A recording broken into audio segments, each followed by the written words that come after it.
किते प्रेम की वंजली वजदी है, किते अमलाबाज खुआरियां ने, किते कानू दे के गूंज जट्टी बाजा नाल पिया लेंदा उडारियां ने। वारिस शाह पीर उन आशकां दा जिन्हां जित के बाजियां। वारसी साहब तशरीफ लेंदे ने, खादम वारसी साहब।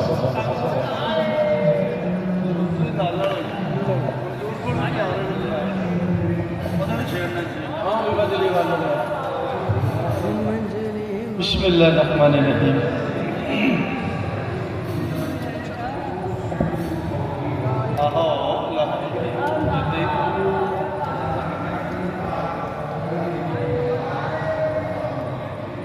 दुआ है रब्बे जुल जलाल की पाक बारगाह च, अल्लाह तेरी जात हाज़िर नाज़िर है, तू समी बशीर है, वेखना भी जानना भी। अल्लाह जेडे साह ने हजूर के जिक्र नाल बोलो, पर जिन्ना चर जिंदगी नौकरी च गुजर गई, मौला जी बाकी दी वो भी इस पाक बरत की नौकरी च गुजर गई। यही दुआ है कि रल के हजूर के वेड़े च बैठे हैं, सानू इस जिक्र खैर में सुन के उहदे ते मुहब्बत नाल अमल करने की तौफीक, उसकी समझ अदा करे अल्लाह, और उसके अमल की तौफीक अता करे। हीर नूं उहदा भरा लै मां इनू समझा दे ते मैं मार देना, ये मैं टकरे कर देंगे। रोज चाक मेरे बेले टुट जाती रहा। जो ये गल हीर के भरा पता आख्या तो हीर ने सुनी, तो हीर आती आ वीरा तेन मैं एक गल दसा, दुआ मंगया कर रब के कि बीबी हीर जी कुआरियां होन, है ना।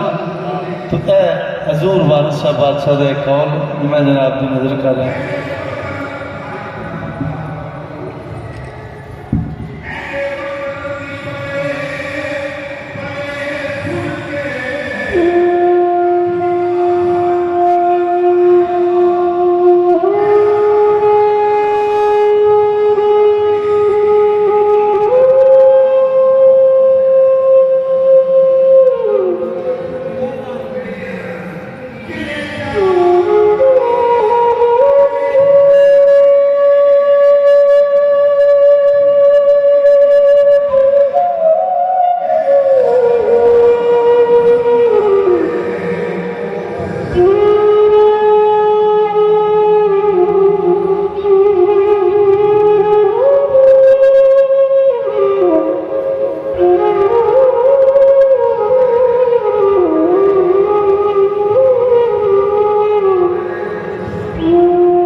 लखा दारुआ नाल ना होण चंगे जिथे जिन्ना लगियां इश्क